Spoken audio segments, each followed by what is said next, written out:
शिवे सर्वार्थ साधिके शरण्ये त्र्यंबके गौरी नारायणी नमोस्तुते।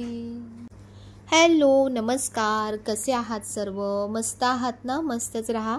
सर्वांना सर्वप्रथम श्री स्वामी समर्थ। तुम्हाला सर्वांना आजचा दिवस खूप छान आनंदाचा आणि आरोग्यदायी जाओ। तर हळूहळू एक दिवसाचे व्हिडिओ मी तुमच्यासमोर आणते। तर आजचा जो व्हिडिओ आहे ना तो महाअष्टमीचा आहे, म्हणजे दुर्गाष्टमी ज्या दिवशी होती तो व्हिडिओ आहे। आणि पहिले सकाळी मी घरचं सगळं आवरलं।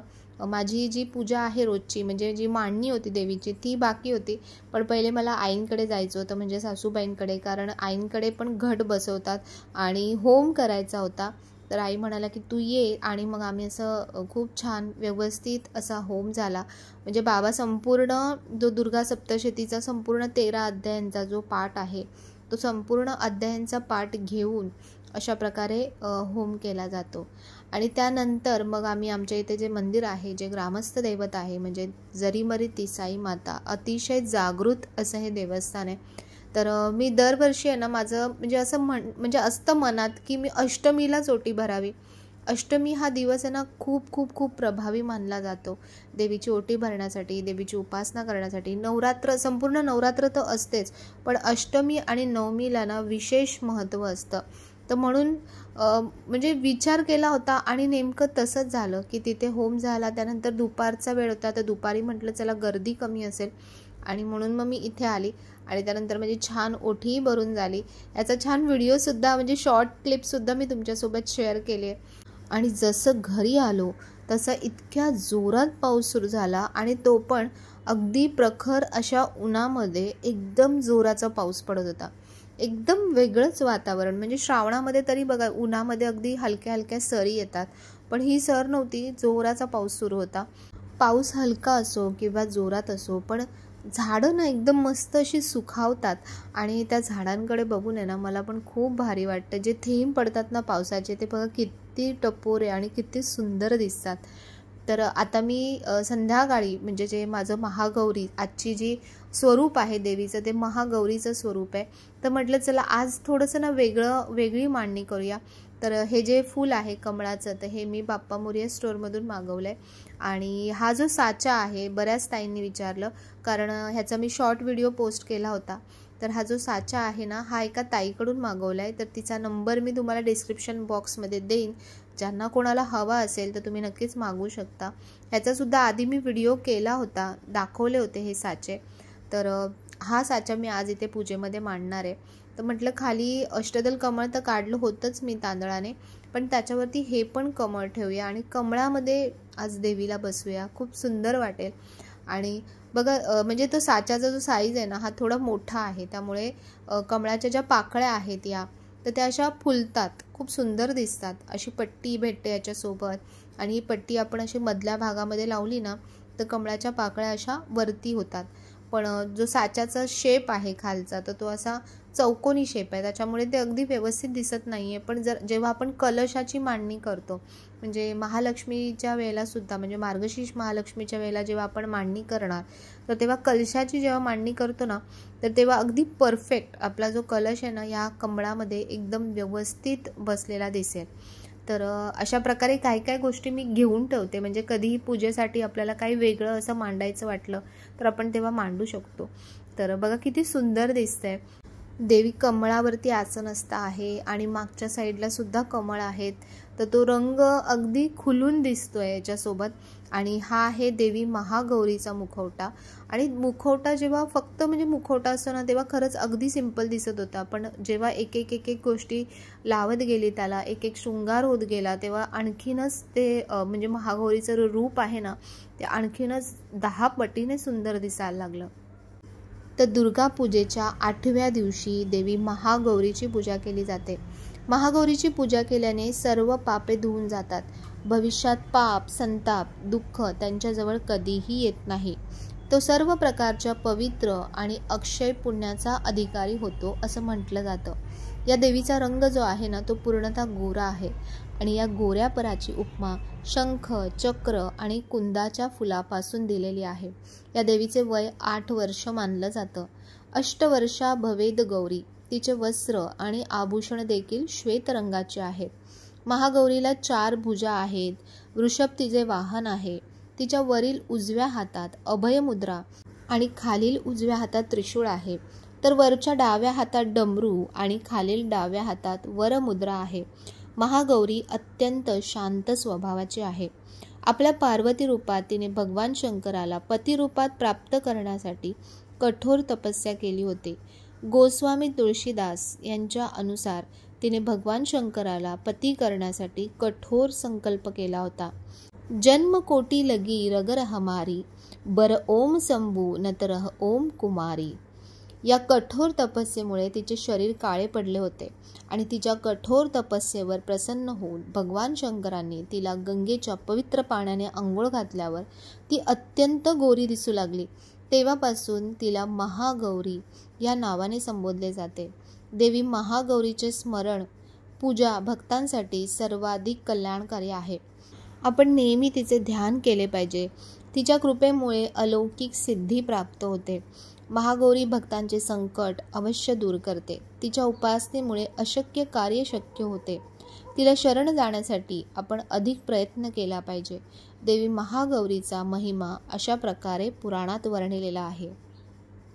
महागौरी देवीला श्रीफळ, पुरी, भाजी, साखर, फुटाणे आणि चणे यांपैकी नैवेद्य दाखवायला लागतो असे सांगितलं जातं. तसंच महागौरी देवीचे पूजन करताना गुलाबी रंगाची वस्त्र परिधान करावीत असे म्हटले जाते.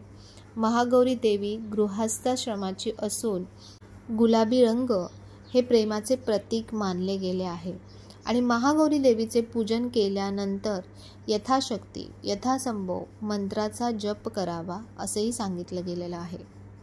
तर अशा प्रकारे महागौरी देवीबद्दल जीही माहिती मला मिळाली तर ती सगळी मी तुम्हाला सांगितलेली आहे. फक्त देवीचं स्वरूप माहिती असून उपयोग नाही आहे. त्या देवीचं महत्त्व काय आहे हे पण आपल्याला तितकंच माहिती असणं गरजेचं आहे. आपल्याला नवरात्रीमध्ये फक्त दुर्गा देवीबद्दल माहिती आहे, पण बाकी ही जी 9 रूपं देवीने घेतलेली आहेत तर त्याबद्दल माहिती असणं सुद्धा तेवढंच महत्त्वाचं आहे. तर बऱ्याच ताईंनी मला विचारलं की ताई आता जे महालक्ष्मी म्हणजे मार्गशीर्ष महालक्ष्मीचे जे व्रत येतील तर त्यासाठी या 9 रूपांमधला कुठला असा मुखवटा आहे जो आम्ही घेऊ शकतो, कारण प्रत्येकाला सगळेच मुखवटे घेणं शक्य होत नाही. तर मी तुम्हाला सांगेन की हा जो महागौरीचा मुखवटा आहे ना, हा तुम्ही महालक्ष्मी देवीसाठी सुद्धा वापरू शकता, कारण त्याचं जे स्वरूप आहे ना ते खूप सुंदर आहे. अशा प्रकारचा जर साचा म्हणजे ही बॉडी जर तुम्ही घेत असाल तर त्याच्यासोबत बघा हा मुखवटा अगदी साजेसा असा दिसतो आणि खूप सुंदर दिसतो. तसंच आणखीन एक माझ्याकडे मुखवटा आहे जो नवदुर्गामधला नाही आहे, वेगळा एक मुखवटा आहे. तर तो पण खूप सुंदर आहे आणि तो महालक्ष्मीच्या व्रतामध्ये मांडण्यासाठी पण खूप सुंदर दिसेल. तर तोही मी तुम्हाला पुढच्या व्हिडिओमध्ये दाखवेन. तर बघा आता देवीचा जो शृंगार आहे तो जवळपास पूर्ण होत आला आहे आणि तुम्ही पहिला जेव्हा मुखवटा बघितला तेव्हा आणि आत्ताचं जे देवीचं स्वरूप दिसतंय ना त्यामध्ये खूप फरक दिसतो आहे आणि खूप सुंदर असं देवीचं स्वरूप दिसतंय. समोरून बघितलं ना तर अगदी म्हणजे मा दुर्गा किंवा महागौरी जे नाव आहे ना त्या नावाला साजेसं असं ते देवीचं स्वरूप दिसतंय. तर म्हणून आज छान अशी साईडला मी रांगोळीसुद्धा काढली, कारण एरवी फक्त मी मांडणी करत होती, पण आज म्हटलं जरा रांगोळी वगैरे पण छान काढावी म्हणजे आणखीन देवीचं स्वरूप आहे ते आणखीन सुंदर दिसेल. तर ज्या मी तुम्हाला बघा रेडी रांगोळ्या दाखवल्या होत्या तर त्याच्यामध्ये अशा प्रकारचे सुद्धा छाप त्या ताईंकडे आहेत. बऱ्याच वेगवेगळ्या डिझाईन्स आहेत त्याच्यामध्ये आणि बघा हे छाप असे ठेवल्यानंतर अगदी वाटतही नाही आहे की तिथे म्हणजे रांगोळी नाही आहे, म्हणजे रेडी रांगोळी नाही आहे, असं वाटते की ते छाप काढलेलेच आहेत तिथे आणि खूप सुंदर दिसतात. आपल्याला दिवाळीसाठी आता खूप कामात येतील. ज्यांनी बघितलं नसेल त्यांनी आधीचा व्हिडिओ बघा, आधीच्या व्हिडिओमध्ये मी त्या ताईंचा नंबर दिलेला आहे. तर अशा प्रकारे महागौरीचं स्वरूप खूप खूप खूप सुंदर असं दिसत आहे.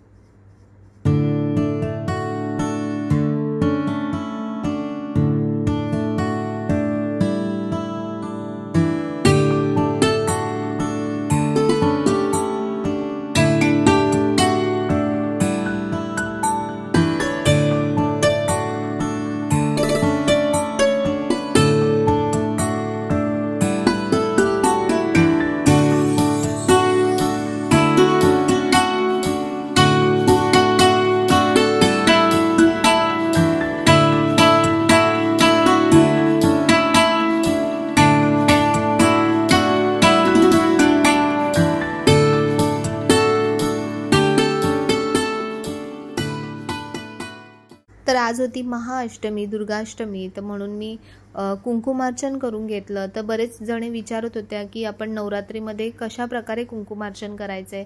तर बघा, अशा प्रकारे श्रीयंत्रावरती आपण कुंकुमार्चन करायचं आहे. त्यानंतर मी माझ्या कुलदेवीची ओटीसुद्धा आज काढते अष्टमीला. तर अशा प्रकारे आजच्या सगळ्या सेवा झालेल्या आहेत. म्हणजे देवी आईला जे जे करून घ्यायचं होतं ते सगळं करून घेतलं. सकाळी आईंकडे अष्टमीचा होम झाला. त्यानंतर जी आमची ग्रामदेवता आहे जागे, म्हणजे तिसाई माता आहे, इथलं जे म्हणतात ना की जागृत असं देवस्थान आहे, तर तिथे ओटी भरली. नेहमी मी अष्टमीला ओटी भरते. खूप चांगलं असतं अष्टमीला ओटी भरलेलं.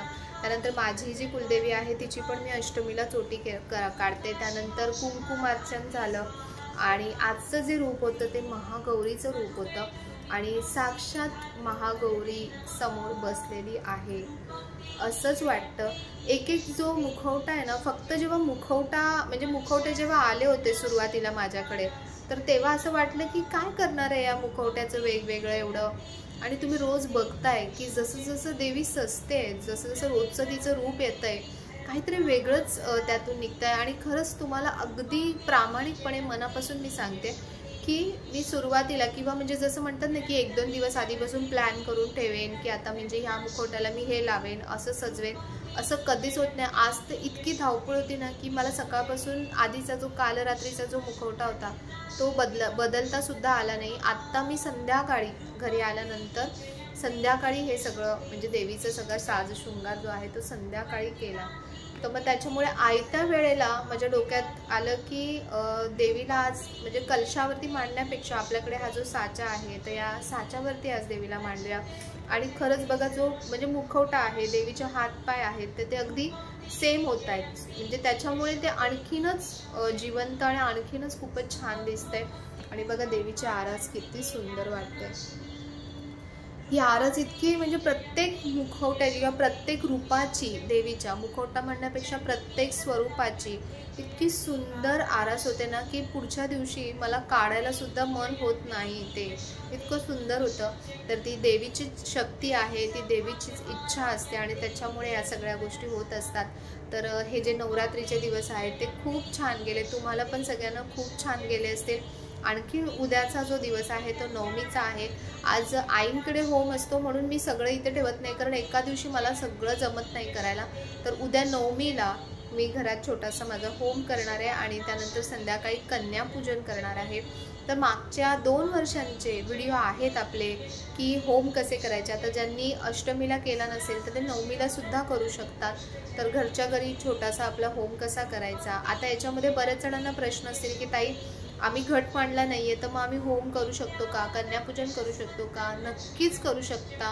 बघा, हे नवरात्रीचे जे पण हे गोष्टी आहेत ज्या आपण सेवा करतोय त्या सगळ्या स्त्रिया करू शकतात. असं नाही आहे की कोणीच करू शकत नाही, सगळ्या स्त्रिया करू शकतात. तुम्ही घटाची मांडणी करा किंवा नका करा, सगळे करू शकतात.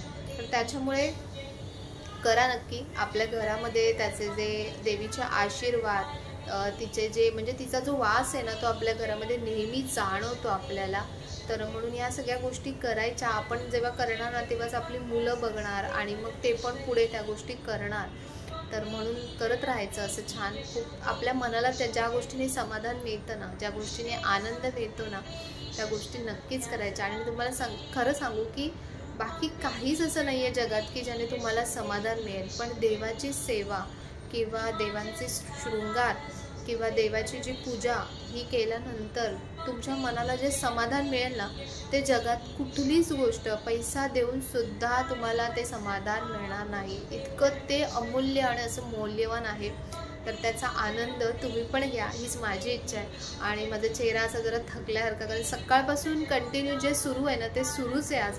त्याच्यामुळे काल व्हिडिओसुद्धा आले नाही. कारण मी तुम्हाला सांगते की माझं कसं असतं की देवाचं जे करते ना तर फुल फ्लेज जो माझा पूर्ण फोकस आहे ना तो त्या गोष्टींवरतीच असतो. त्याच्यामुळे मग या सगळ्या गोष्टींना वेळ देण्यापेक्षा मला असं वाटतं हळूहळू मग ते नंतर तुमच्यापर्यंत येत जाईल. कारण आधीचे जे मागच्या वर्षींचे व्हिडिओ आहेत ते बघून तुम्ही ज्या आपल्या गोष्टी आहेत त्या करू शकता. तर म्हणून ज्यांना होम करायचं आहे, कन्यापूजन करायचं आहे, तर मागचे व्हिडिओ तुम्ही बघा, तुम्हाला संपूर्ण माहिती मिळेल. तर असा आजचा व्हिडिओ होता. तुम्हाला कसा वाटला, आजचं आपलं महागौरीचं रूप कसं वाटलं, तर हे पण कमेंटमध्ये नक्की सांगा.